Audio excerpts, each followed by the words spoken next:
Boa noite a todos. Meu nome é André. Hoje a gente está recebendo aqui o Dr. Edson Bello, que vai falar para a gente. O evento vai ser sobre os 35 anos da Constituição Federal, a consolidação da advocacia.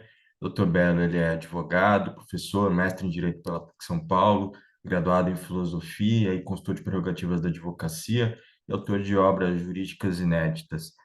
Dr. Edson Bello, não é a primeira vez que nos visita, não é bem mais visita, já é da casa, já. Doutor, saiba que é um prazer recebê-lo aqui.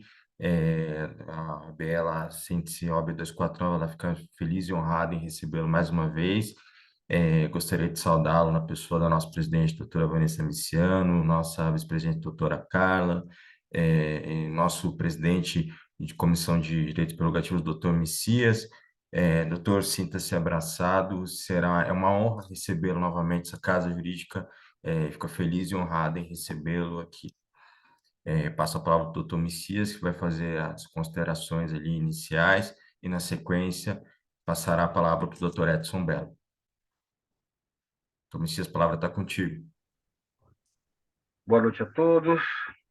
Boa noite, doutor Belo, demais presentes. É uma honra recebê-lo, doutor Belo, mais uma vez em nossa casa, como já foi mencionado, sem efetivamente da, da presteza que o colega tem em relação às nossas prerrogativas. E cada vez que o colega palestra sobre algum tema, efetivamente eu fico muito feliz porque eu aprendo muito com o amigo. Então, considerando que o nosso amigo já fez a leitura do currículo do nosso amigo Dr. Belo, passo diretamente a palavra para ele, para que ele possa fazer a palestra hoje em relação aos 35 anos da nossa Constituição, nossa Carta-Mãe. Dr. Belo, o senhor está com a palavra. Boa noite, minhas amigas, meus amigos, na pessoa da nossa querida eminente presidente, doutora Vanessa Miciano. Cumprimento a todas e a todos, e cumprimento também, e aí principalmente a gestão, é, por, é, por esse evento, né? Os 35 anos da Constituição Federal e a constitucionalização da advocacia. Ainda, né, isso foi no mês passado, não foi possível fazer na data por um conjunto de outros eventos que já estavam programados. As datas aqui na nossa querida subseção sempre são concorridas, porque a subseção trabalha muito, isso é uma realidade, mas estamos fazendo agora aí, praticamente um mês após, mas que está bem próximo da data. Também aqui já tive o compromisso da nossa querida presidente, sua gestão, viu, Messias? Você precisar de mim aí, né? Sou aí o seu seguidor nessa linha. 4 de julho de 2024, vamos comemorar os 30 anos do Estatuto da Advocacia, e a doutora Vanessa Miciano já está começando a trabalhar para promover aí um evento digno da advocacia. Então, fica aí, né, o parabéns para todos da gestão, e estou aqui não só para palestrar, mas para botar a mão na massa, como de costume, né? Aliás, botar a mão na massa é comigo mesmo. Mas se for massa de fazer acarajé, é melhor ainda.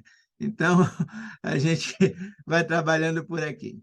Parabéns a todas e a todos pelo trabalho. Não é fácil desenvolver o trabalho de ordem, né? E a gente sempre deve levar isso em consideração, porque sem a advocacia a sociedade não anda, né? E sem a OAB a advocacia também, muito menos. De qualquer forma, agradeço a todos mais uma vez e vamos à palestra. Minhas amigas, meus amigos, esse tema, essa temática, ela tem algo ainda de muito inédito e, como falava há pouco com a nossa querida presidente, doutora Vanessa, que trabalha bastante, que é muito hábil, né? Nós precisamos, na verdade, desenvolver essa temática, porque a Constituição, ela é a certidão de nascimento do Estado democrático de direito. Ela é ali aonde a advocacia surge efetivamente. Então, a advocacia nasce na Constituição. E aí, o que a gente percebe? É que a Constituição, nesses seus 35 anos, ainda é muito jovem. E pouco, ou quase pouco, né, ou muito pouco, melhor dizendo, saiu do papel. Entretanto, a gente precisa caminhar um pouco, né, retroceder um pouco na história para entender o porquê da Constituição e porquê da constitucionalização da advocacia de forma breve, né? Minhas amigas, meus amigos, o Brasil, literalmente, sobretudo na área política, não é para amador, nunca foi, nunca será. Nós tivemos aqui, né, 7 constituições, a Constituição de 1988, né, é a 7ª, em que pese ter existido ali uma emenda em 1969, que alguns dizem que é uma outra Constituição, mas fiquemos aqui com 7 constituições. 4 promulgadas e 3 outorgadas. E aí a gente precisa, para entender bem o Brasil, né, e aí o porquê a Constituição dá essa recepcionar a advocacia do jeito que recepcionou, a gente precisa entender o trabalho, o hercúleo que a advocacia fez para fazer valer a sua presença na Constituição de 88. A sua presença de forma excepcional, de uma forma extremamente excepcional. É a única Constituição do mundo, que eu conheço, tenho ali lido, pelo menos consultado, mais de 100 constituições, e não vi nenhuma que faça referência ao advogado indispensável ou a advocacia como função essencial à justiça, como veremos mais à frente. Mas o fato é que, para merecer isso, a advocacia se tornou, na realidade, uma instituição relevantíssima para o desenvolvimento da sociedade brasileira, em que pese todas as adversidades políticas e a diversidade social, cultural e política da nossa sociedade. Nós tivemos gigantes advogados que trabalharam para o fim, né, da escravatura, né? Tivemos aí recentemente o irmão Luiz Gama, né, recebendo e sendo reconhecido, né, como advogado de fato e sendo-lhe otorgada a família a identidade de advogado, a ele, né, e ao seu instituto. Então, veja aí o quanto, na realidade, a advocacia ela é vocacional. As pessoas trabalhando num período da escravatura, num período imperial, lutando, né, contra as diversidades, buscando as liberdades. Então, essa é a essência da advocacia. E aí eu estou partindo aqui do Brasil, mais especificamente, para que a gente possa ganhar um pouco mais de tempo, né, porque eu pretendo fazer essa palestra aqui mais ou menos em 40, 50 minutos, 1 hora, para permitir que os colegas façam também alguma intervenção e façam perguntas. Então, vamos lá. Então, aqui no Brasil, a gente tem, na realidade, esse ganho, né, vocacional. E aí, minhas amigas, meus amigos, a gente vai perceber que a importância da advocacia, né, do advogado, principalmente aqui na figura, porque, infelizmente, à época ainda não era dado às mulheres cursar uma universidade lá fora, principalmente em Coimbra, né? E isso só veio ocorrer mais décadas depois, mas o fato é que a advocacia ela acaba por conquistar o seu espaço, né, diante, né, do vencimento das dificuldades históricas, sociais e políticas, né, que lhe foram impostas, né? E daí vão surgir os grandes nomes da advocacia que temos até hoje, principalmente o Rui Barbosa.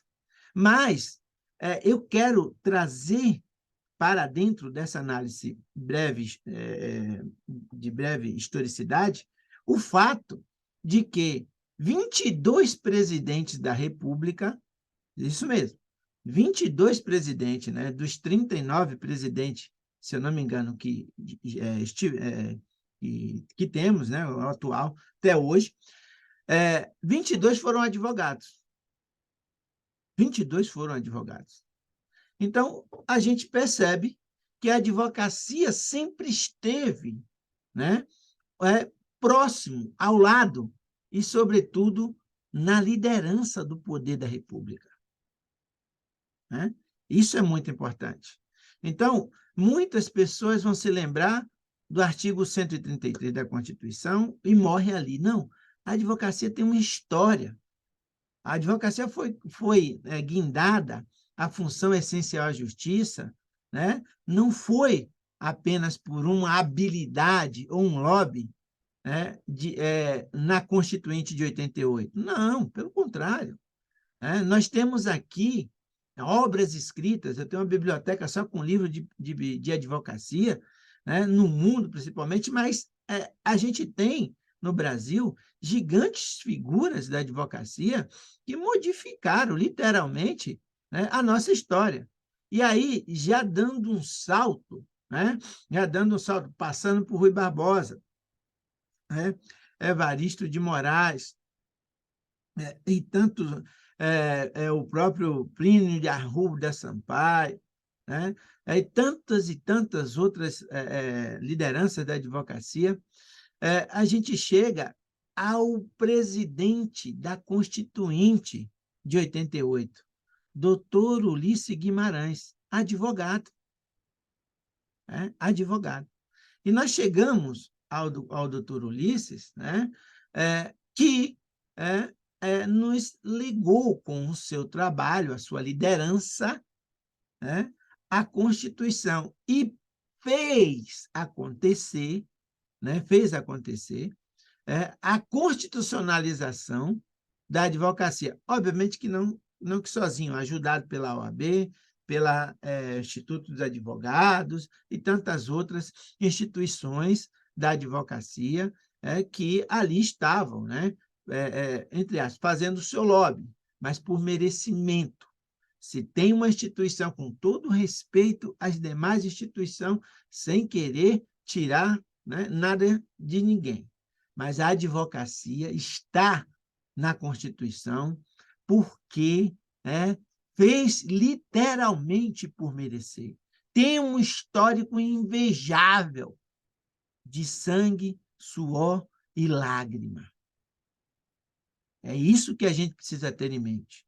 Mas eu estou dando efusividade a isso, doutora Vanessa, porque hoje muitos não nos consideram assim. Caíram de paraquedas na Constituição, né? Ou simplesmente fizeram um lobby melhor de poder e, às vezes, tentam escantear o nosso brilho. Mas a gente está aí firme e forte. E, melhor ainda, nós estamos aí na Constituição. Pois bem, então, a Constituição, né, ela dá uma nova roupagem à política social, né, à própria estrutura política, né, sistematiza a estrutura política e social do país. Funda um novo Estado, Estado democrático de direito, uma república federativa. Vejam, minhas amigas, meus amigos, que todas as vezes anteriormente que a Constituição falavam em Brasil, até chegou a se falar em Estados Unidos do Brasil, né? Estados Unidos do Brasil. Então, nós passamos a ter um Estado, uma república federativa, né, consistente no Estado democrático e de direito. Pois bem, isso, né, traz para a realidade, né, uma nova situação, uma nova conjuntura, uma nova realidade que, de fato, né, nós ainda, e parece que muitos ainda hoje, não se perceberam, né, de que o mundo mudou e a Constituição é esse motivador. É ela que motiva essa mudança. Por quê? Porque ela deixa bem claro, né, aí a existência, né, de princípios, direitos e garantias, vírgula, mais prerrogativas da advocacia ou prerrogativas dos profissionais do direito ou ainda prerrogativas, né, dos parlamentares. Então, a Constituição de 88 reveste o cidadão de princípios, direitos e garantias fundamentais, mais prerrogativas. Por quê? Porque se nenhum desses operadores, ou melhor, desculpa, se nenhum desses juristas e profissionais do direito tiver prerrogativa, também não serve, não serve. Advogado sem prerrogativa ou é como juiz sem prerrogativas, não serve para nada, né? Então, nesse contexto, a prerrogativa passa a ser o quarto instrumento jurídico concretizador efetivamente. Efetivamente, doutora Vanessa. O que eu quero dizer? Nós temos princípios, direitos e garantias. Mas quem é que concretiza? A prerrogativa. Por que a prerrogativa? Porque se o advogado não tiver a possibilidade de peticionar, despachar com o juiz, sustentar oralmente, instruir o processo, né? Desenvolver, falar com o cliente, ou melhor, entrevistar o cliente, conversar com o cliente em audiência, né? Se tiver nada disso, realmente o cidadão está perdido. Então, tudo aquilo que a Constituição nos legou é simplesmente uma folha de papel em branco, né? Bom, pois bem, então, nesse contexto, a Constituição surge como fruto de lutas árduas. E aí é que nós temos, né, na realidade, a grande luta da advocacia mais recente, tá? Mais recente, olha aí, olha, mais recente, que passou despercebido, viu, doutora Vanessa? Não passou despercebido do Belo, que gosta muito disso. Eu gosto mais de prerrogativa do que acarajé, Messias, mas é a vida, né? Sempre tem uma coisa que supera a outra, né? Não tem jeito, né? Belo, você gosta de advocacia? Gosta. De acarajé? Nossa, como compararia, né? Bom, aí a gente tem, então, a comprovação, né, recente agora, que eu não deixei passar em branco e fiz um artigo que foi publicado no Jornal da Ordem, né, em 2021, 2021, publicado na da OAB, que é a concretização, né, a concretização da dignidade da advocacia, né? Quando a advocacia não fechou as suas portas, né, e foi para atender todas as pessoas vitimadas do Covid. Pessoas, familiares, né? Como digo sempre, até eu fui tentar encontrar pessoas quase enterradas como indigentes em cemitérios àquela altura, né?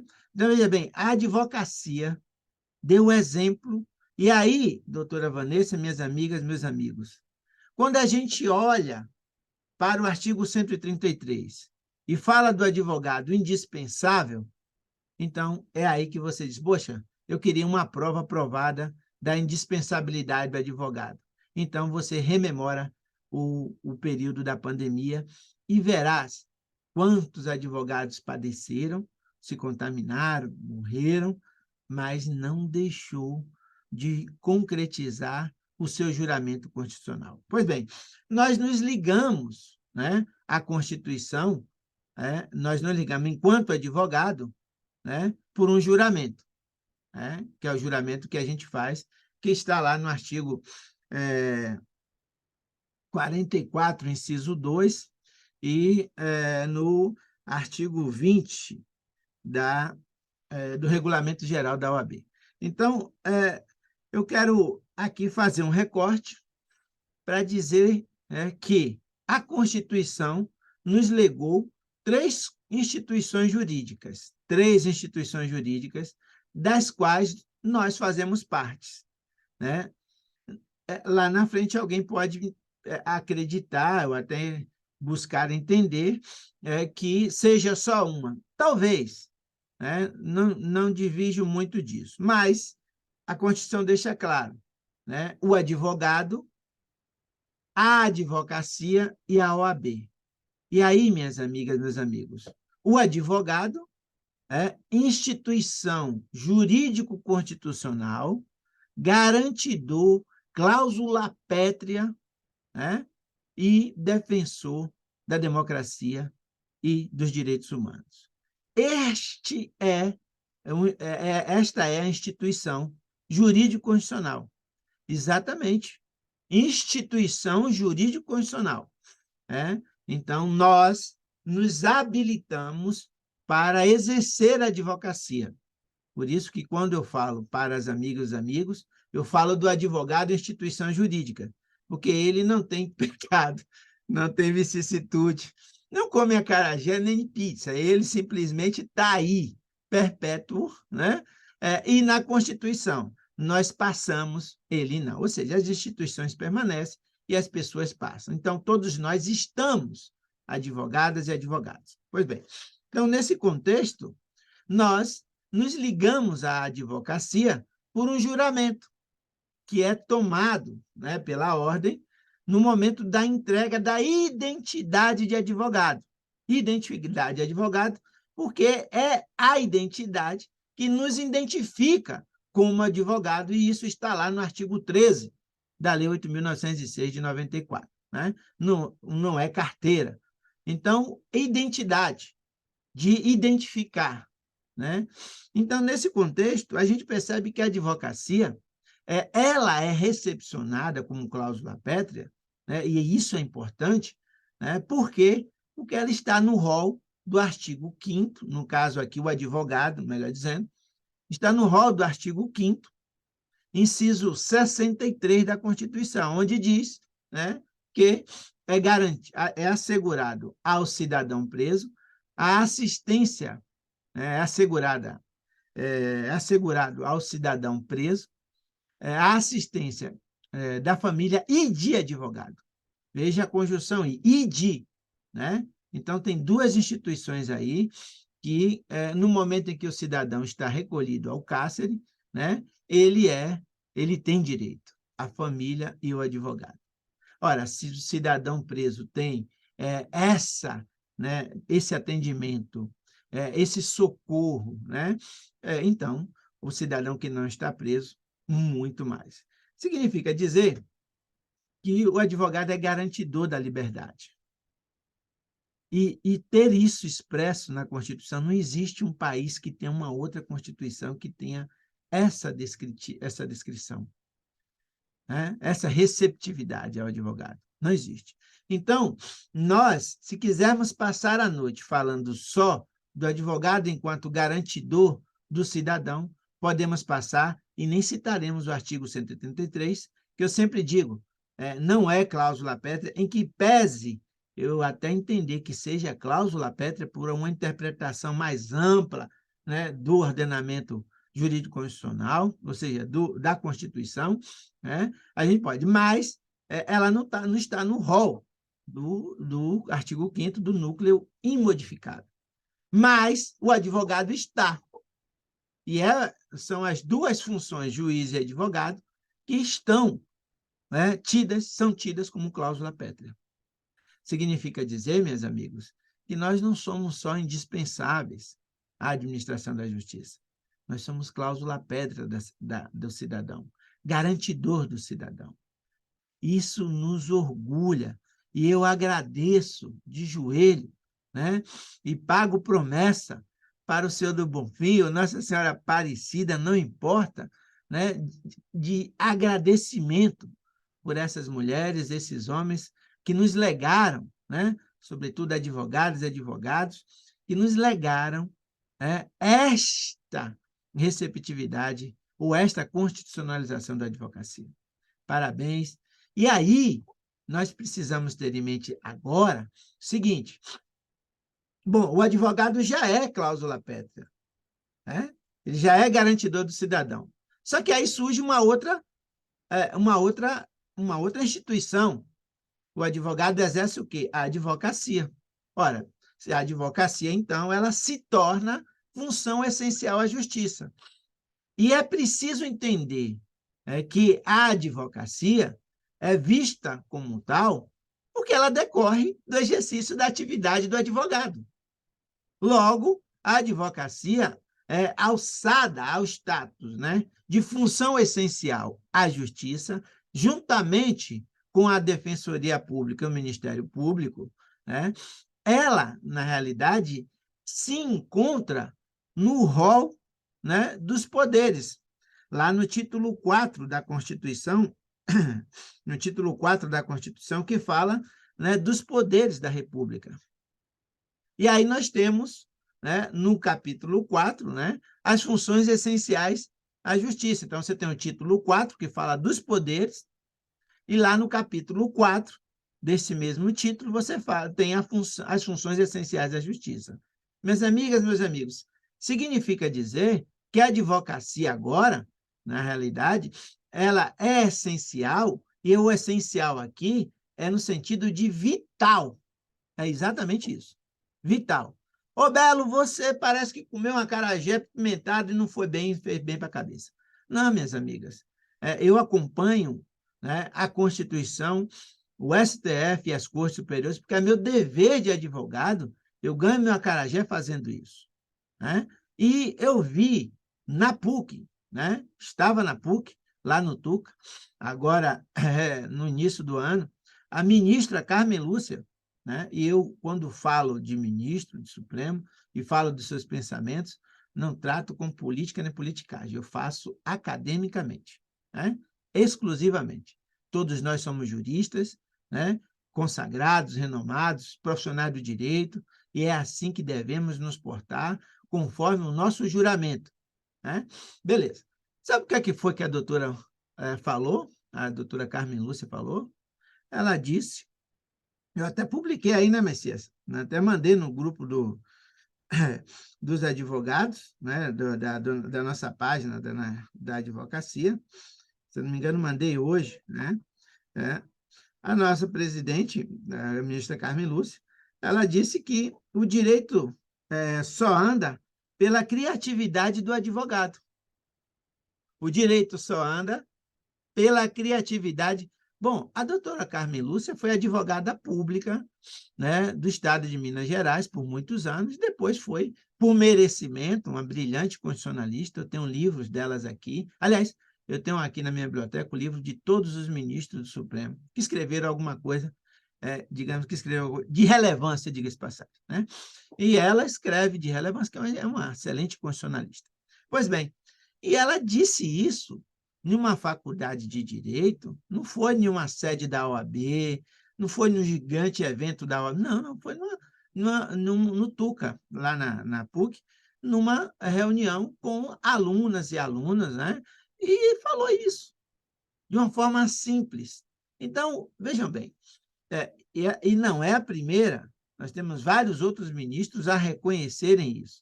Significa dizer que, da boca de um ministro ou de ministro do STF, a advocacia realmente é o que é na Constituição, doutora Vanessa. Né?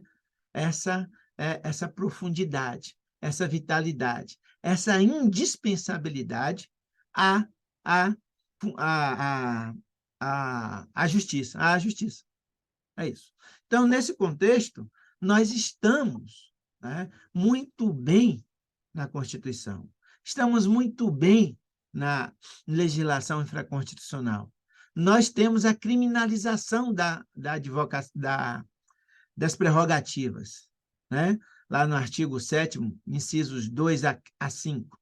Criminalizamos as prerrogativas, ampliamos o nosso rol de prerrogativas. Né? Hoje, a Polícia Federal, para poder fazer uma busca e apreensão, precisa ter um superrepresentante da OAB, que eu escrevi também sobre isso, o novo representante da OAB. E exemplo claro agora aqui, veja bem, eu acompanho o mundo da advocacia, né? E enquanto advogado, eu advogo para qualquer um que me procure e pague os meus honorários. Eu não quero saber que camisa veste, né? Ou de que país ou partido é. Eu estou advogado e vivo como advogado. Pelo menos tento fazer honra a essa nobre função. Pois bem, um advogado agora, que se intitulou por muitos anos como advogado do ex-presidente da República, né? O doutor Youssef, estou citando porque é um exemplo didático e aconteceu, tá? Foi apreendido os celulares dele e ele imediatamente disse, olha, isso aí é material do meu escritório, isso aí é instrumento de trabalho. Imediatamente, a Polícia Federal, para não incorrer no abuso de autoridade ou em outros crimes, porque a legislação alterou o nosso estatuto e criou um super-representante da OAB. O representante é aquele que vai representar a ordem. Pode ser o próprio diretor eleito e pode ser um indicado para tanto. Um indicado pela diretoria para tanto, ou nomeado. Pois bem, e aí, o que é que a OAB do Distrito Federal fez? Ela encaminhou um representante da OAB para fazer uma cópia do material, né, que consta do celular, né, e aí acompanhou tudo isso. Olha só, acompanhou a diligência, tudo feito na presença da OAB. Veja só, meus amigos, eu peguei esse exemplo simplesmente para demonstrar, né, que aqui o que eu só falo do advogado e da advogada enquanto constitucional academicamente. Ponto. Paramos aí. Então, veja que nós tivemos um caso, que aí não é um caso de repercussão, que está aí no dia a dia da mídia, em que a Polícia Federal teve que observar o nosso estatuto, né? E aí, presta bem atenção, o Estatuto da OAB, Lei 8.906/94, ela nada mais é do que a regulamentação do artigo 133 e outros dispositivos da Constituição, porque lá no artigo 133 fala: o advogado é indispensável à administração da justiça e inviolável nos termos da lei, e inviolável nos seus atos e manifestações, vírgula, nos termos da lei. Qual é a lei? 8.906/94, beleza? Então, nesse sentido, além ainda um recorte aqui, nós, antes da lei 8.906, nós tínhamos uma outra legislação, né, que foi substituída pela nova. Então, desde 88, né, nós caminhamos com uma outra legislação, que era a Lei 4.000, agora de cabeça eu não me recordo, mas era uma lei que surgiu na década, né, do regime militar e que era muito, né, assim, muito mais restritiva, né, mais modesta, digamos assim, do que a Lei 8.906. Então, surge a lei, em 94, a Lei 8.906, dando definitivamente a regulamentação ao artigo 33. Só que aí, minhas amigas, meus amigos, surge um detalhe. Veja como a advocacia não falta. Isso mesmo, a advocacia não falta. Não falta por quê? Porque logo que editado o Estatuto da OAB, publicado em 4 de julho de 1994, 2 dias depois, a Associação dos Magistrados Brasileiros, denominada de AMB, contratou um escritório no Rio de Janeiro, do então professor Sérgio Bermudes, e ali, no STF, ajuizou uma medida cautelar para suspender vários dispositivos do Estatuto da OAB. Vários. E foi concedida a liminar para isso. E um dos dispositivos que foram suspensos foi aquele que isentava o advogado de punição em caso de desacato, né? Então, foi concedida a liminar. Essa medida, depois foi ajuizada a ação principal, e essa liminar, ela vigorou até 2006, quando, então, o plenário do Supremo decidiu por maioria, né, que deveria manter a liminar como concedida lá em 94. Né? Beleza. Então, veja bem, eu quero chamar a atenção aqui para essa realidade, que só acontece com a advocacia. Se eu estiver enganado, não tem problema nenhum, porque eu não sou dono da verdade e não tenho medo de errar. Então, mas não tenho compromisso com erro. Só a advocacia acontece com a advocacia. Nós acabamos de lutar, nós lutamos para estar na Constituição, lutamos para ter um estatuto, um escritório de advocacia, de advogados, beneficiados por a Constituição, pela Constituição e pela lei, se vê contratado. Eu não sei se a peso de de acarajé ou a peso de diamante, mas eu não sei na realidade, mas se vê contratado, né? E muito bem remunerado, brincadeiras à parte, né? Muito bem remunerado, diga-se de passagem, para ir contra o seu próprio estatuto, Messias. Mal comparando, e aqui é só uma pequena brincadeira, seria mais ou menos você contratar um pastor evangélico para ele, né, dizer o que diz a Bíblia. Ou um padre, né? O senhor vai falar mal da... Não, falar mal não, o senhor vai... Não é falar mal, é desconstituir, né? Desconstituir, é isso. Deixar, né, fazer com que aquilo diga o que realmente não diz. É isso. Então, pois bem, isso aconteceu com a advocacia. Então, os advogados acabaram, o escritório de advocacia acabou por ter êxito. E o nosso estatuto foi emendado ou aditado, né, ou parcialmente, digamos assim, né, revogado, eu acredito que essa terminologia é melhor, né, foi alterado por uma decisão judicial do Supremo. Então, vejam bem, olha o quanto a gente sofre. A gente trabalhou, conseguiu os êxitos e depois a gente mesmo, nós mesmos, né, acabou diminuindo um pouco, abrandamos, digamos assim, o nosso estatuto. Mas, pois bem, então, só acontece isso com a advocacia, porque até hoje, em outra profissão, não vi isso, né? Não vi.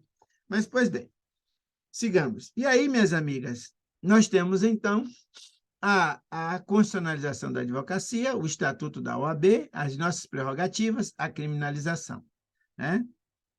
E aí é que eu chamo a atenção por um detalhe agora. Isso ainda não está, eu estou escrevendo, ainda não está posto em nenhum lugar. Os estudos constitucionais que a gente tem feito, juntamente com a historicidade da advocacia, nos permite dizer que o advogado é a voz do cidadão, né?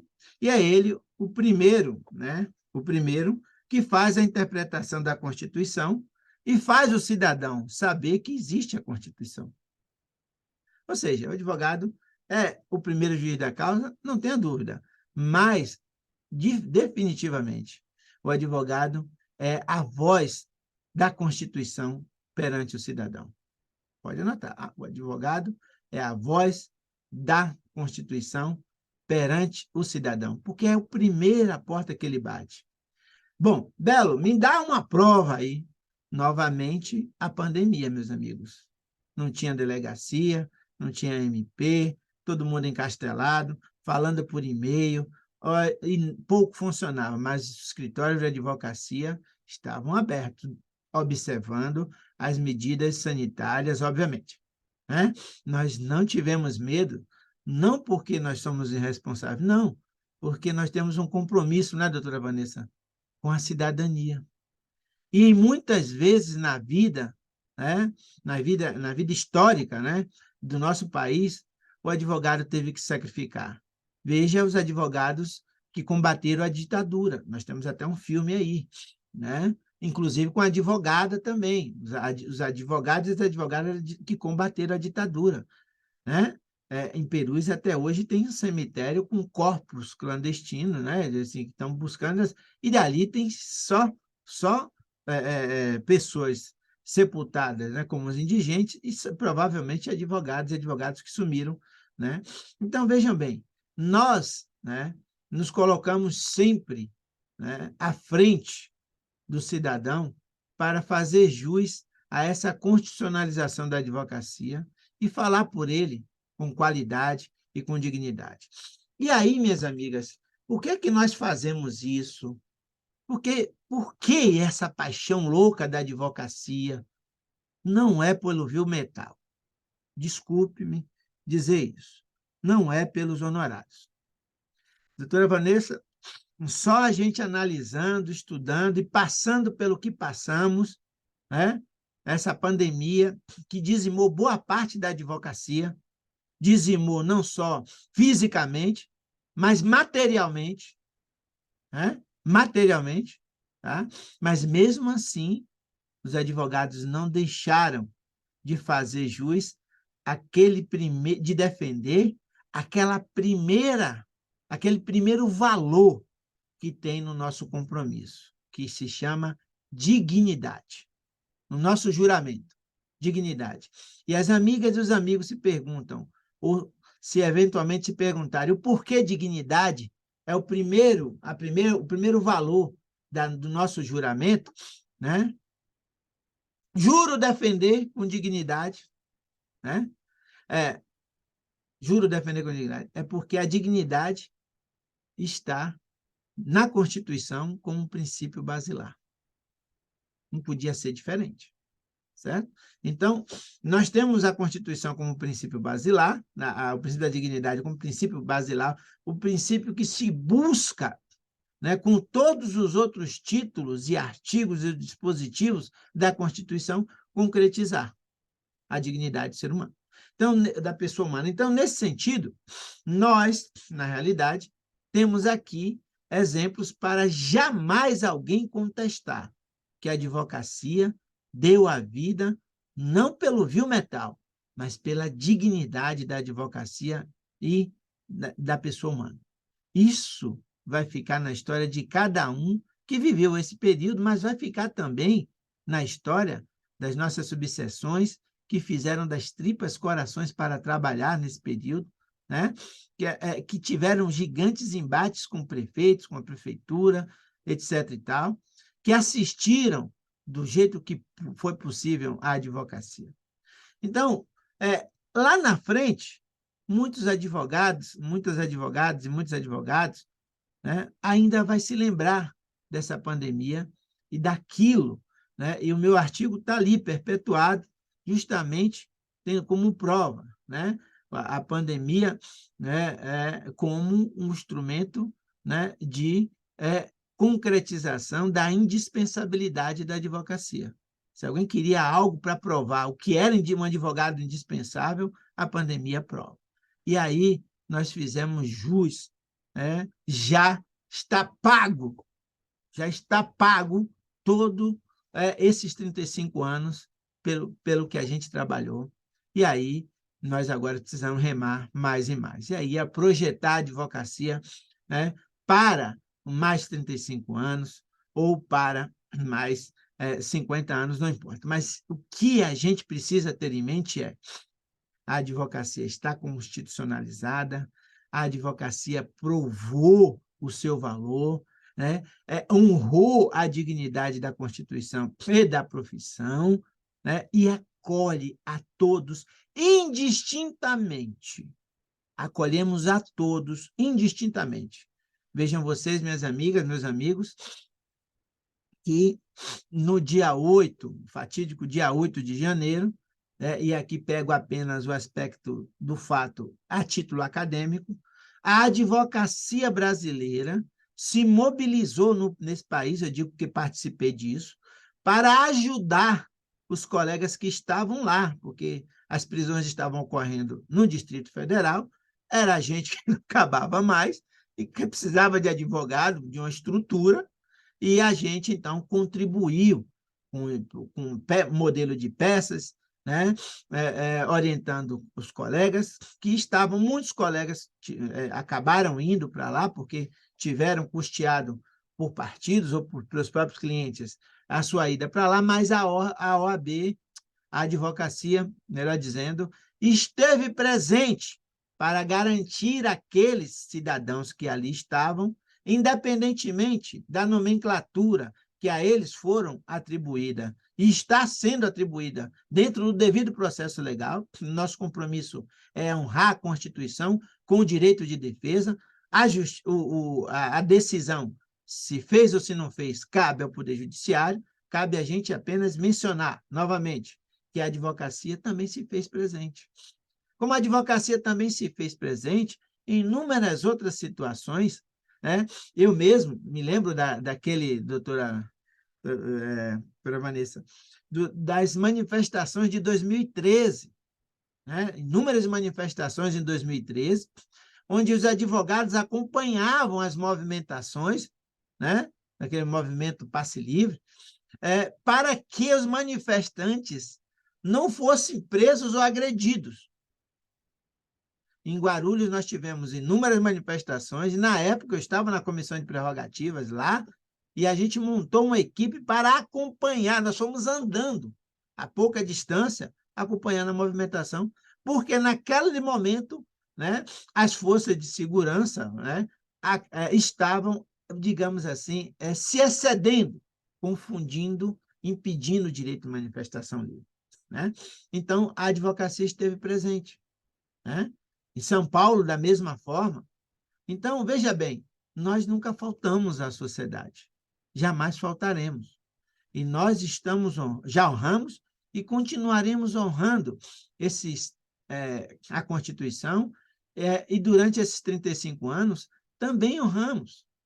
E para concluir essa modesta análise, nós também estamos, né, advogando, ou seja, a advocacia se coloca para a política.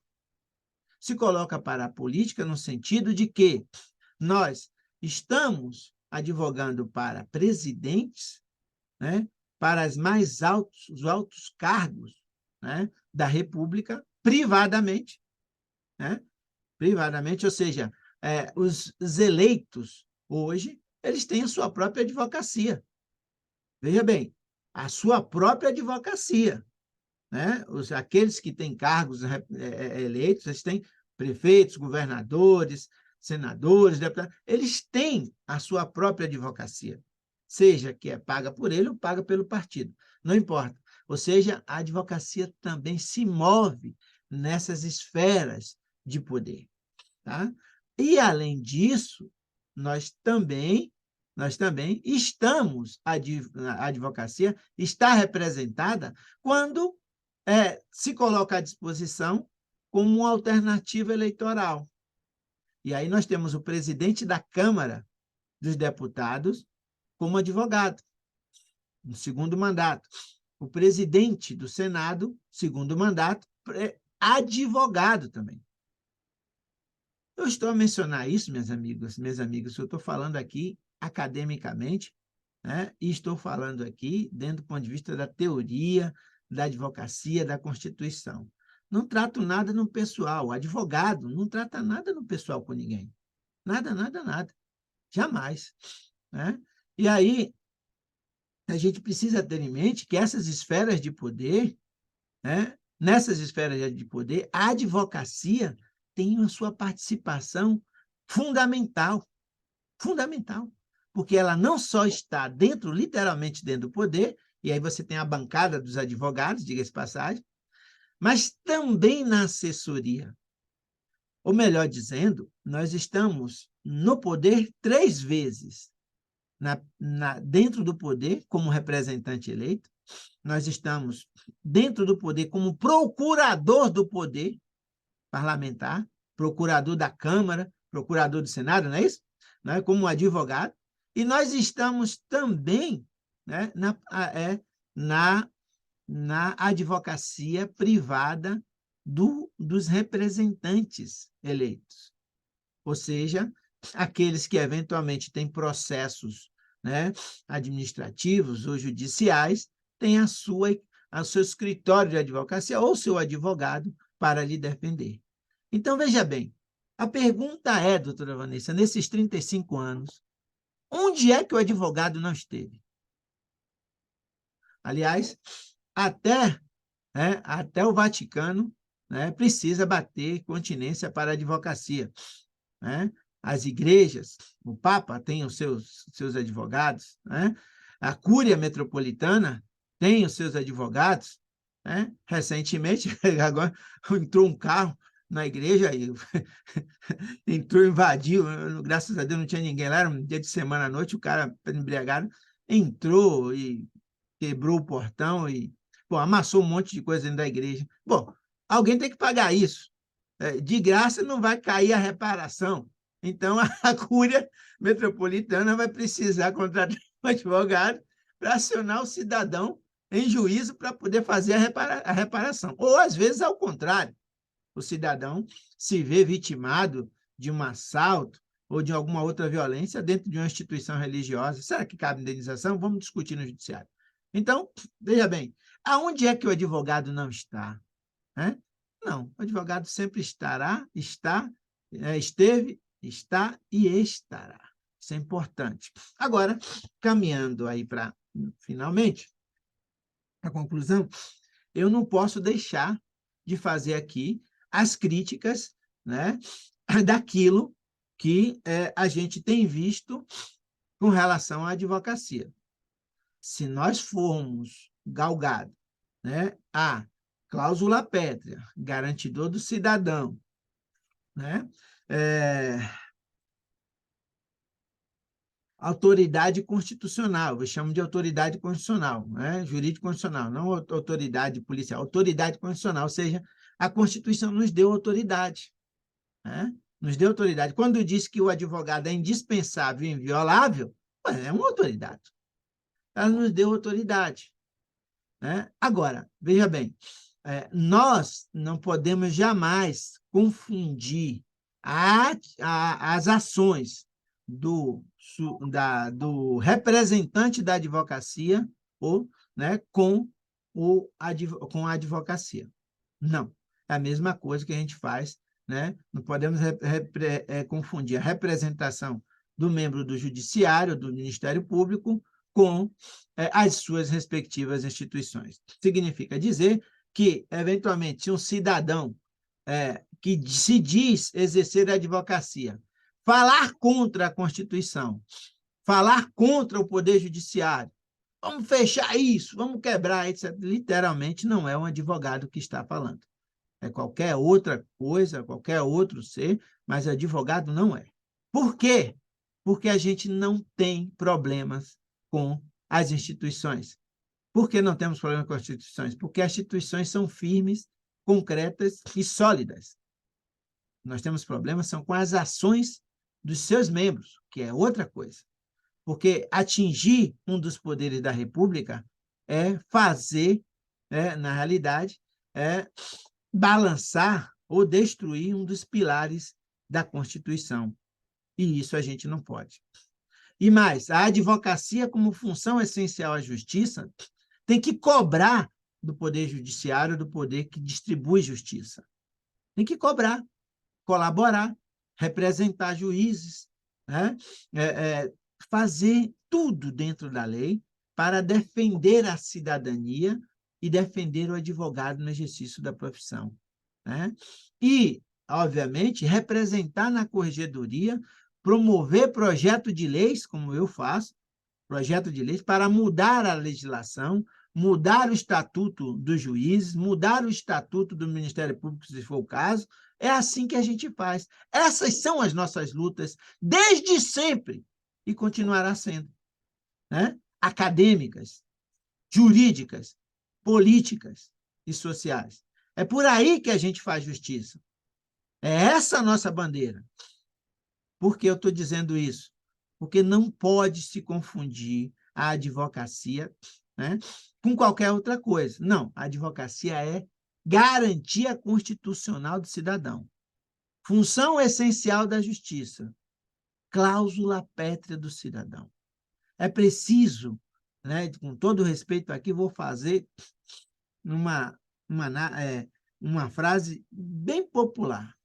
Para falar mal do advogado é preciso limpar a boca, porque nós estamos garantidos pela Constituição e vamos continuar, porque é ela que nos guarda, apesar de não advogados, porque, veja bem, doutora, o advogado, ele não pode, na realidade, querer a queda da Constituição. Ele não pode querer a queda da constitucionalidade. Ele não pode querer a queda do judiciário. Por quê? Porque a queda dessas bases constitucionais é a queda da advocacia, Messias.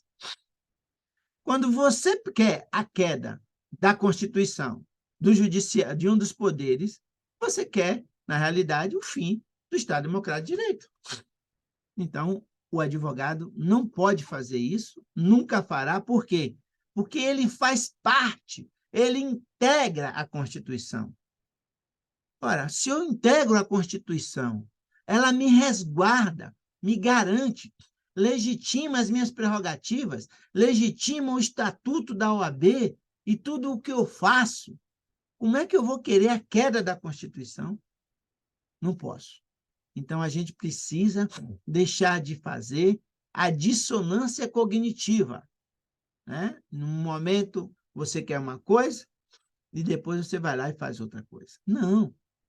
O advogado não tem dissonância cognitiva com relação ao quanto ele está posto na Constituição e aquilo que ele representa na sociedade.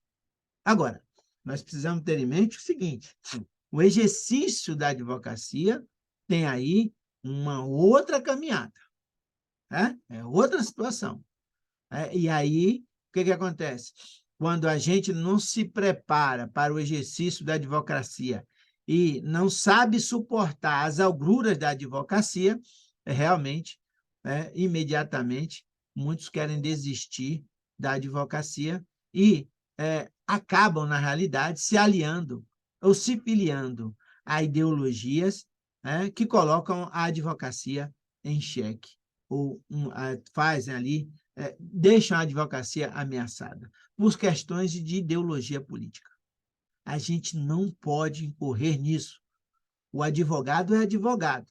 Se não defende a Constituição, os direitos humanos, o Estado democrático de direito, a dignidade da pessoa humana, como está posto, não é advogado, com todo respeito, porque o advogado representa o quê, então?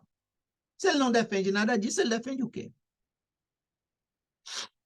E mais, fazer, e aí, doutora Vanessa, é algo que nós precisamos ter muito cuidado daqui para frente. Daqui para frente. Nós estamos em um momento onde a advocacia continua sendo mais do que essencial, vital para a sociedade. E não podemos, na realidade, sair por aí chancelando ideologias, né, e narrativas de alguns órgãos de imprensa ou de alguns órgãos, né, ou digamos assim, político-partidários. É preciso ter muito cuidado, porque o advogado, quando coloca o nome dele numa petição, quando coloca o nome dele num documento, é o nome da advocacia que vai junto, né? Então, a gente precisa ter muito cuidado. E por que eu estou mencionando isso? Estou mencionando isso porque a nossa presidente é testemunha disso, saiu agora, inclusive a OAB fez por onde da publicidade, né, desse julgado, um julgado do TED, do Tribunal de Ética da OAB, e adverte o advogado sobre as questões, né, de estar em órgãos televisivos, em órgãos de rádio, dia e noite, né, para falar de questões, né, privadas, particulares. Isso aqui não tem nada a ver com os representantes eleitos da OAB que representam a advocacia, nada a ver. Estou falando do advogado privado, né, que todo dia está num órgão e ali, então, a ordem fez essa. E aí, o detalhe é o seguinte, é que muitos desses advogados e advogadas vão literalmente para alguns órgãos de imprensa desdizer o que diz a Constituição. Exatamente. Basta pegar no YouTube inúmeros vídeos de vários órgãos para você ver, né? Então, você diz, bom, espera aí, e o seu juramento? E o seu juramento? O juramento do quê? Da Constituição. O seu juramento de dignidade da pessoa humana, de direitos fundamentais. Isso a gente precisa ter bastante cuidado. E eu digo isso, minhas amigas, porque aqui eu digo que estou antenado com isso, porque, infelizmente, felizmente, a ordem tem a advocacia tem esse viés, né, histórico, constitucional. Nós devemos sempre olhar para frente, não como pedante, mas de alguém, na realidade, né, que está de bem com a Constituição, porque ela nos protege, né? Então, veja bem, nós tivemos uma situação, e aí não é fazendo, eu não tenho nada contra a imprensa, longe disso, defendo a liberdade de imprensa, mas parece que, por vezes, alguns órgãos de imprensa não gostam da advocacia, ou até mesmo o advogado faz por onde né, contaminar isso. Mas saiu uma reportagem no UOL sobre a advocacia do golpe. Ou seja, um número considerado de advogados foram presos em flagrantes no dia 8 de janeiro. E eu tive a felicidade de fornecer material para os colegas, porque eu sou advogado. Os colegas de prerrogativas, tenho ligação com colegas de prerrogativa de outros lugares, ou vamos só ajudar e ajudamos. Tome-lhe cópia de material, o pessoal que estava lá se virou, fez a audiência, fez o pedido, etc. E tal. Mas 7 advogados eram daqui de São Paulo e a maioria do interior de São Paulo, com escritórios estáveis, foram para o dia 8 e foram presos em flagrante por conta do quebra-quebra. Se fez, se não fez, isso não é problema nosso. Mas o que eu quero dizer? A gente jurou a Constituição, precisamos continuar defendendo ela. Porque se tem alguma coisa que garante ainda o advogado e a sua dignidade, é esse documento sagrado, esse documento histórico, esse documento glorioso que parece divino. E, portanto, nós que somos religiosos, acreditamos em Deus, se andamos com algum dos livros sagrados, né, das religiões debaixo do braço, devemos, do outro lado do braço, andar com a Constituição. Né? E a gente precisa carregar essa Constituição. Porque dizia a doutora Carmen Lúcia também que, um certo dia, ela estava ali, né, saindo da faculdade, onde ela estava, lá na PUC de Minas, e então parou no semáforo e o vidro estava aberto e a Constituição dela estava em cima do banco do carona. E então alguém veio e levou a Constituição da doutora Carmen Lúcia. E ela disse assim, nossa, no Brasil já se roubam Constituição. Vê se lê, pelo menos. Viu? Então, assim, a gente tem aí a esperança de que nós possamos, na realidade, cada vez mais, né, ter a ideia de que, quando olha para a advocacia, olha a partir da Constituição. Quando a gente enxerga o advogado ou a advogada, enxergamos a partir da Constituição. Quando a gente olha para o sistema jurídico, a gente olha a partir da Constituição. Quando a gente vê, percebe o judiciário, percebemos a partir da advocacia e da Constituição. Por quê, minhas queridas? É no judiciário onde a gente ganha o nosso acarajé.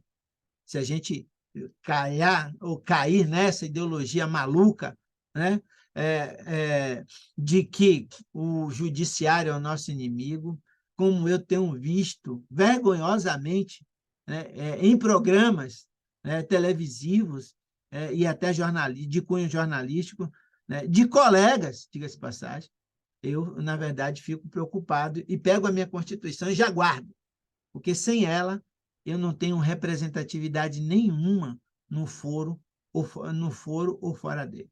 E, por fim, verdadeiramente, nós precisamos aí, agora, falar dessa Constituição e desse advogado, né, como garantidor da Constituição para os próximos anos. Eu digo 3 coisas, basicamente, para a gente ter uma ideia dessas próximas décadas. Primeiro, a advocacia mudou e a gente precisa se adequar. Não tem jeito. Quem não se adequar vai sofrer mais e mais. Segundo, não tem advogado suficiente no mercado. Eu vou repetir. Não tem advogado suficiente no mercado para atender o gigante público que existe. Desculpa dizer isso, mas eu vou justificar. O que nós percebemos é que a advocacia, o advogado, ele está posto, como eu disse durante toda essa explanação. Né? Agora, nós, seres humanos, representantes da advocacia, né, talvez não estejamos, e precisamos nos beliscar, precisamos nos cobrar, né, se realmente estamos, né, de acordo com o advogado que a Constituição exige. É isso que eu quero dizer. Porque hoje, com uma pequena sala, um notebook e internet, você advoga. Diferentemente, né, Messias? De outrora que você precisava ter uma sala grande para estagiário, para 8 pessoas, uma biblioteca, aquela coisa que era quase insustentável financeiramente, e aí não é. Mas hoje não. Agora, conhecimento não vende na farmácia. E nenhuma religião dá. Você vai ter, até o livro, saber o que tem na religião, você vai ter que ler o livro sagrado. Todo, se quiser saber. A gente não lê a Constituição. Hoje, os futuros profissionais do direito saem da faculdade sem ler, sem conhecer os 250 artigos da Constituição. Os nossos colegas, advogados e advogadas, não leem os 87 artigos do Estatuto da OAB. Então, assim, a gente não pode caminhar mesmo. Por isso que vai ter advogados e advogados mais bem-sucedidos e outros nem tanto. Por quê? Porque precisa estudar. Não tem jeito. Não se dá o nome de Rui Barbosa a tantos e tantos prédios do judiciário e se chama ele de Águia de Aia, não é porque ele era um advogado, é porque ele estudava. Só por isso. Ele estudava. E se a gente realmente precisa e quer viver da advocacia, vamos ter que estudar mais e mais. Isso é uma realidade.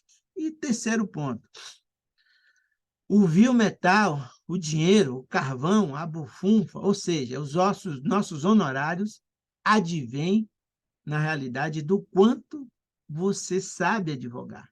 Porque, às vezes, o advogado, para ganhar os seus honorários, nem com processo ele precisa entrar.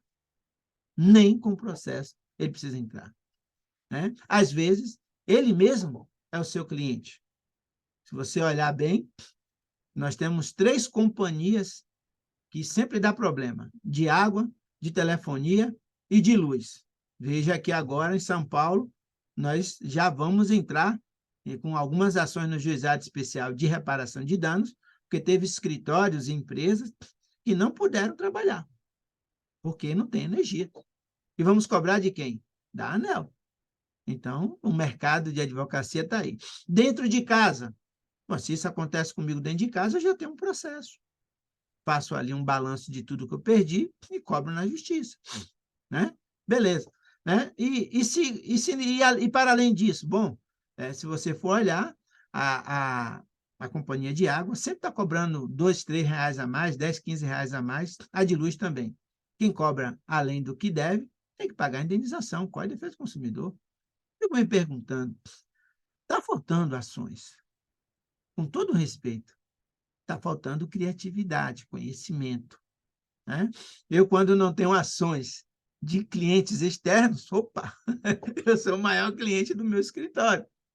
Por quê? Eu vejo as coisas erradas acontecendo com as minhas contas, os meus contratos de consumo, e eles não vão bem. E então eu judicializo, já que você mal consegue ser atendido por um atendente virtual, né? Ou uma telefonista.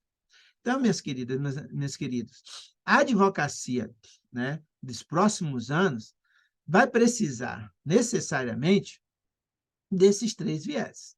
Né? Vai precisar vocação, dedicação, conhecimento e criatividade. Criatividade. Porque todos os dias no fórum, doutora Vanessa, doutor André, doutor Messias, amigas e amigos, eu vejo os advogados ganharem processos de uma forma simples e ganharem bem, serem remunerados. Eu me pergunto, o que eles fazem que eu não posso fazer? O que eles sabem que eu não posso saber? Então, eu vou a campo para poder, na realidade, sempre estar podendo comer o acarajé com mais camarão, que é sempre o desejo do baiano. O baiano corre atrás do acarajé. Então, nesse sentido, minhas queridas, meus queridos, esses próximos 35 anos de advocacia, ou essas próximas 3 décadas, né, da advocacia, da Constituição, vai depender muito do quanto o advogado pode, né, resistir, né, e entregar ao seu cliente. Essa é a realidade. Por isso que eu digo que está faltando advogado e advogada no mercado por conta disso.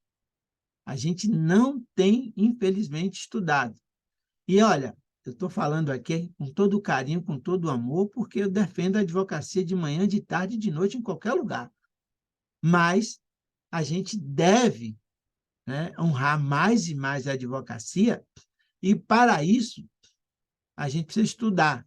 Volto a insistir, mas estudar com estratégia, né? Estudar. Hoje, o advogado não faz mais uma matéria só. O advogado faz, pelo menos, 2 ou 3 matérias diferentes. Por quê? Porque a vida mudou e os processos estão meio que ligados. O advogado trabalhista faz civil também, não é possível. A responsabilidade civil foi para o trabalhista. Ele fazia civil, agora faz trabalhista. Então, essa situação, a responsabilidade do empregador, né? No criminal, nós já temos, doutora Vanessa, há muito, né? Desde 2009, a indenização da vítima. O promotor faz a denúncia e já requer a condenação da vítima nos danos que ela comprovar nos autos. Então, o advogado criminal que faz a defesa, a resposta à acusação, ele tem que tratar também do quanto indenizatório, se for pedido, né? E impugnar o dever de indenizar.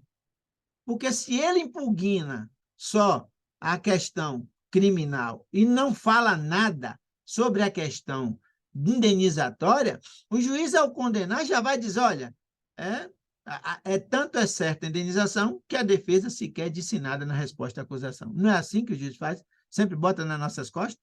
Então, nesse contexto, hoje o advogado não pode mais fazer mais uma área, não. Tem que fazer, no mínimo, 2 ou 3 áreas. E é possível, sim. Eu faço civil, penal e defesa administrativa, em geral, para poder, na verdade, render um pouco mais. E estou muito bem satisfeito com isso. Agora, veja bem, quanto você se entrega por isso? E aí, minhas amigas, encerrando, se a dificuldade que é do exercício da advocacia, sobretudo com relação aos honorários, a sobreviver financeiramente, essa é uma realidade que bate, né, primeiro, né, na cabeça do advogado, do novo advogado, né, do recém-advogado, né, de como ele sobrevive, né, é justamente o fato do quanto você se entrega para a advocacia. Quanto você se entrega, né?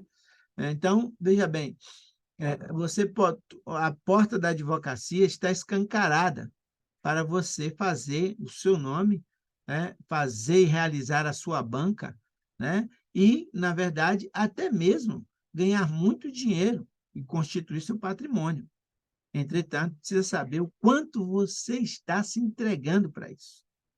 Assim como a gente se entregou para estar na Constituição, né? Um sem número de advogados e advogadas deram a sua vida, e aí, então, nós fizemos o trabalho, o dever de casa, e constitucionalizamos a advocacia. Igualmente, a gente precisa fazer da advocacia um sacerdócio, mas não tem nada a ver com escravizamento, é outra coisa. Sacerdócio, na realidade, é um comprometimento com a profissão, né? E saber que nenhuma semeadura, nenhuma semeadura colhe-se no outro dia. Demora, tarda, mas a melhor forma de, na verdade, iniciar é semeando e ter paciência para colher. Mas isso só vai acontecer se você semear de verdade e se você realmente, e aí, no caso, estudar. Então, o convite para as próximas décadas é justamente estudar. E aí, por isso que a subseção, né, de Chico City, de Francisco Morato, tem promovido um sem número de palestras com os mais variados temas. Eu tenho acompanhado, sobretudo, ao vivo pelo Instagram, né? E a gente deve buscar os livros, buscar os cursos, né, para aperfeiçoamento. Minhas amigas, meus amigos, existem cursos de inglês e espanhol de graça no YouTube. De graça no YouTube. É só se dedicar. Nós estamos buscando o quê? O nosso resultado vai depender da nossa entrega. E aí, portanto, eu sempre digo que não é mais apenas, né, aquela situação do advogado. Eu acredito que depois da Constituição de 88, aquela máxima do Sobral Pinto, né, que o advogado tem que ter coragem, né, o advogado não pode ser covarde e tal. Eu não gosto mais dessa máxima, porque a gente não trabalha mais assim. Não estou dizendo que ela está derrogada, mas depois da Constituição de 88, com a forma de linguagem mais humanística, não violenta, e da soberania da dignidade, digamos assim, hoje a gente trabalha mais com a máxima do Pascoal Raimundo Barbosa, ex-presidente da Ordem, que dizia o seguinte: o advogado deve ter coragem. Se saber ler e escrever, ajuda. É justamente isso.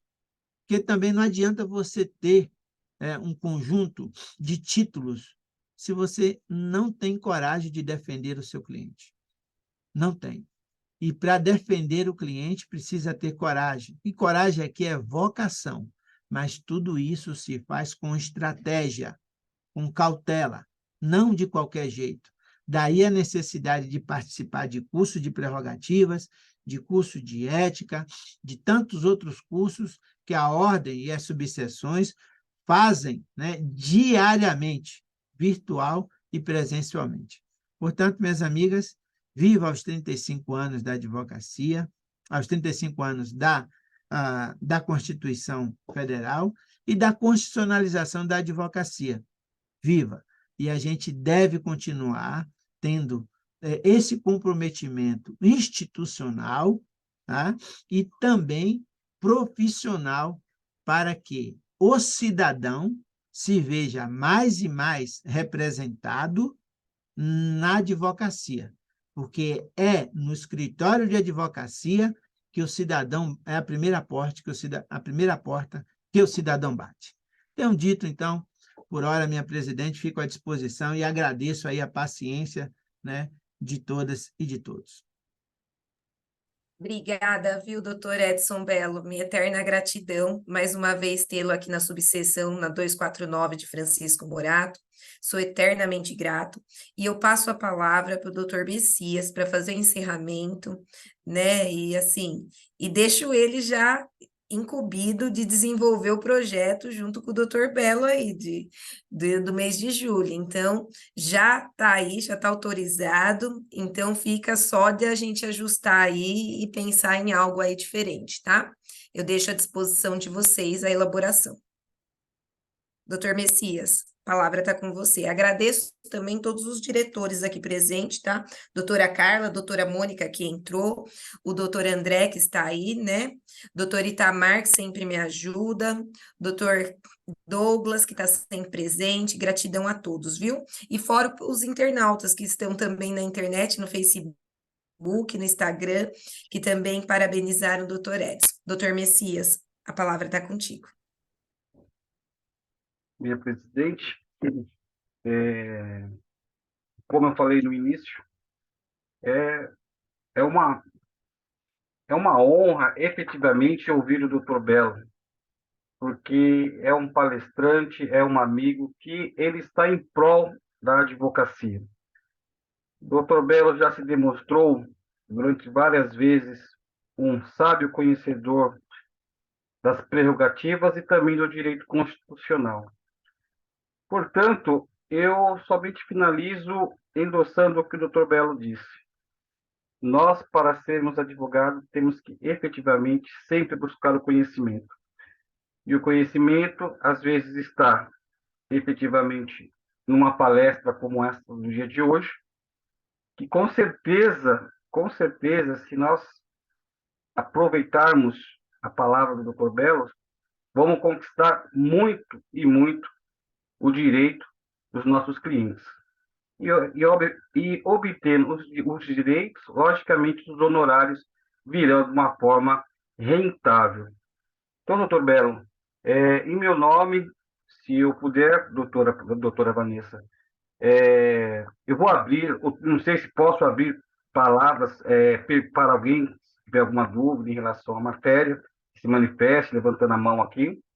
E eu estou totalmente satisfeito com a palestra do Dr. Belo, meu amigo e amigo de todos. Parabéns, doutor. Parabéns mesmo. Palmas para o senhor.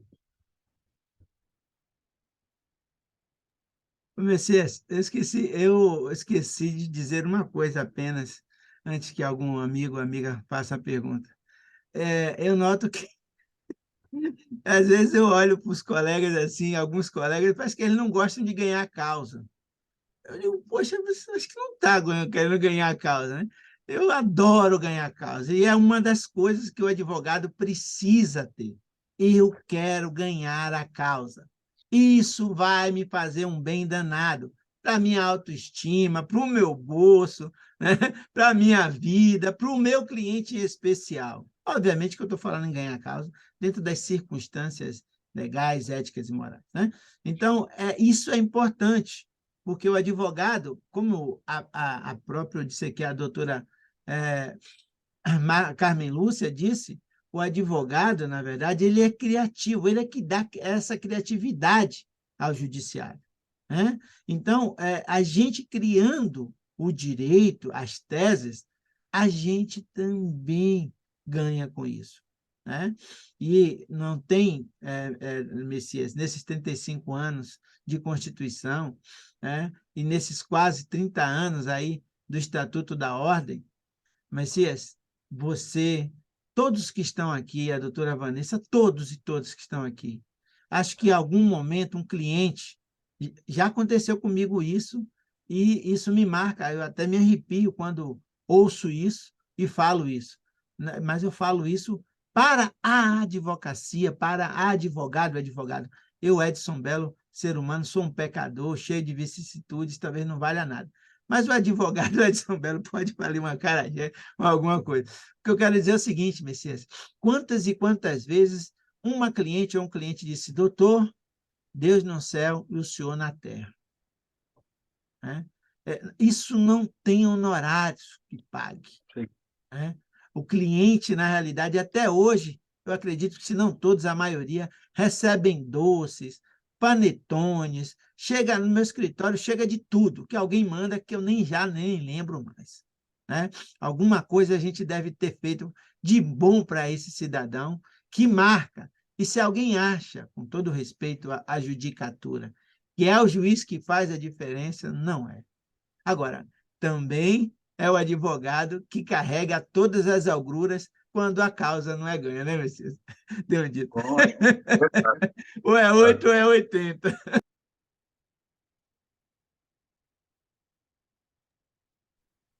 Ó, tem uma mensagem aqui do Dr. Douglas. Excelente palestra. Parabéns ao Dr. Edson pelo notável saber jurídico, uma verdadeira fonte de conhecimento. Não conhecia, mas passarei a segui-lo e ouvi-lo em outras oportunidades. Doutor Messias, a palavra está contigo. Também eu quero agradecer também a presença da doutora Nazaré, tá? O doutor Eliton, que também acabou de entrar. Seja bem-vindo. O pessoal que não anotou no chat o e-mail e o nome completo para emissão do certificado, se quiser anotar, a gente depois emite o certificado. Doutor Messias, a palavra é contigo. Minha presidente, em respeito sempre à hierarquia, eu passo a palavra para a senhora fazer o fechamento da nossa palestra. Olha, você viu, eu dou a palavra para ele, ele passa para mim. Mas assim, ó, gente, gratidão, viu, Messias? Parabéns pelo trabalho desempenhado esse ano. Sou muito grata por tê-lo como presidente da Comissão de Prerrogativas, né? Tem me ajudado muito. É uma pessoa que caminha comigo, né? E assim, eu sou muito grata às pessoas que estão ao meu lado, né? Eu vou levar para a vida, porque assim a gente sabe que cargos, essas coisas passam, mas as amizades que eu constituí dentro dessa gestão eu vou levar para o resto da minha vida. Doutor Edson, minha eterna gratidão aos demais que estão aqui presentes. Muito obrigado por tudo. E nos sigam na rede social, né? Nosso canal do YouTube, nosso Instagram, nosso Facebook, no nosso WhatsApp da subseção. E a gente está tentando fazer o melhor em prol da advocacia. Gratidão a todos e uma ótima noite. Beijo, obrigada. Pessoal, boa noite. Abraço.